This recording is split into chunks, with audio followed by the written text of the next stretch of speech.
اعوذ باللہ من الشیطان الرجیم بسم اللہ الرحمن الرحیم۔ جی اسٹوڈنٹس، کیسے ہیں آپ سب؟ میں امید کرتی ہوں کہ آپ سب خیر و عافیت سے ہوں گے۔ اپنا لیکچر سٹارٹ کرنے سے پہلے ہم دعا پڑھ لیتے ہیں۔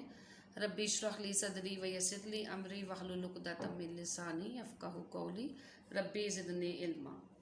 آئیے اپنے لیکچر کا آغاز کرتے ہیں۔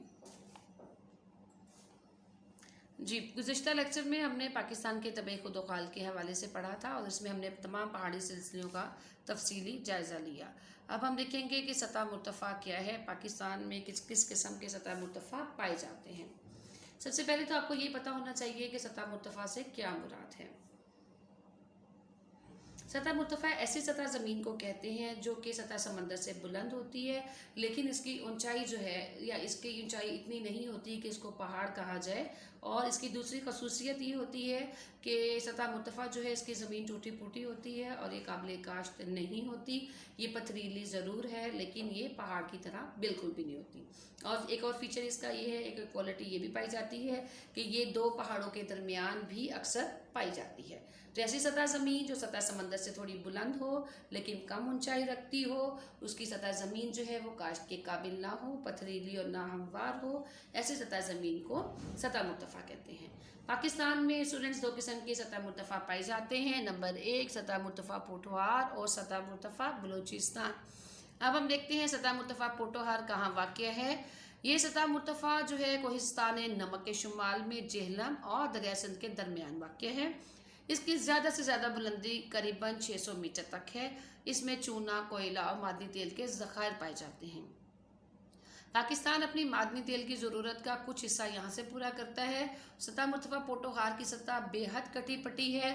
دریائے سما اس کا مشہور دریا ہے۔ ابھی میں نے کوالٹی آپ کو جو بتائی پہلے بھی بتائی ہے کہ سطح مرتفع کی جو سطح ہے وہ کٹی پٹی ہوتی ہے، اس لیے اس کو سطح مرتفع کہا جاتا ہے۔ سطح مرتفع بلوچستان کوہ سلیمان اور کیتھر کے درمیان مغرب میں ہے۔ اس کی زیادہ سے زیادہ بلندی تقریباً 900 میٹر تک ہے۔ اس کے شمال میں ٹوبا کاکڑ اور چاگی کے پہاڑ ہیں۔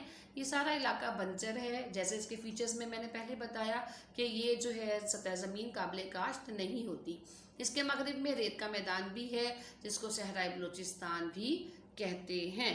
تو آپ نے اسٹوڈنٹس جو میں نے ابھی آپ کو ہیڈنگ سمجھا دی یا پڑھائی، اس کے اکارڈنگ آپ نے سطح مرتفع کسے کہتے ہیں اس کی تعریف جو میں نے آپ کو بتائی وہ، اور اس کے اکارڈنگ ان دونوں کے فیچرز کو آپ نے ذہن نشین رکھنا ہے اور یاد بھی کرنا ہے۔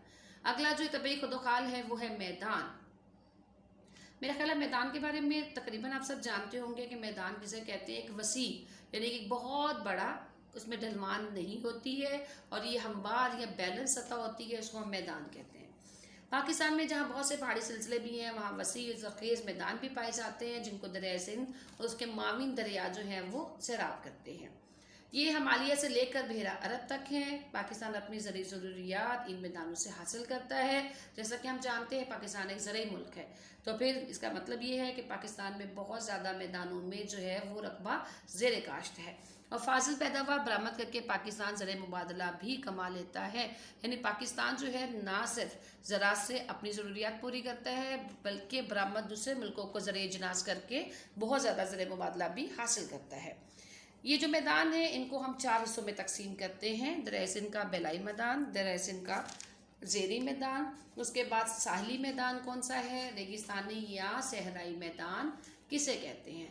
تو اس کو بھی آپ انڈر لائن کر لیں کہ میدان کتنی قسم کے ہوتے ہیں یا میدانوں کو ہم پاکستان کے میدانوں کو ہم کتنے حصوں میں تقسیم کرتے ہیں۔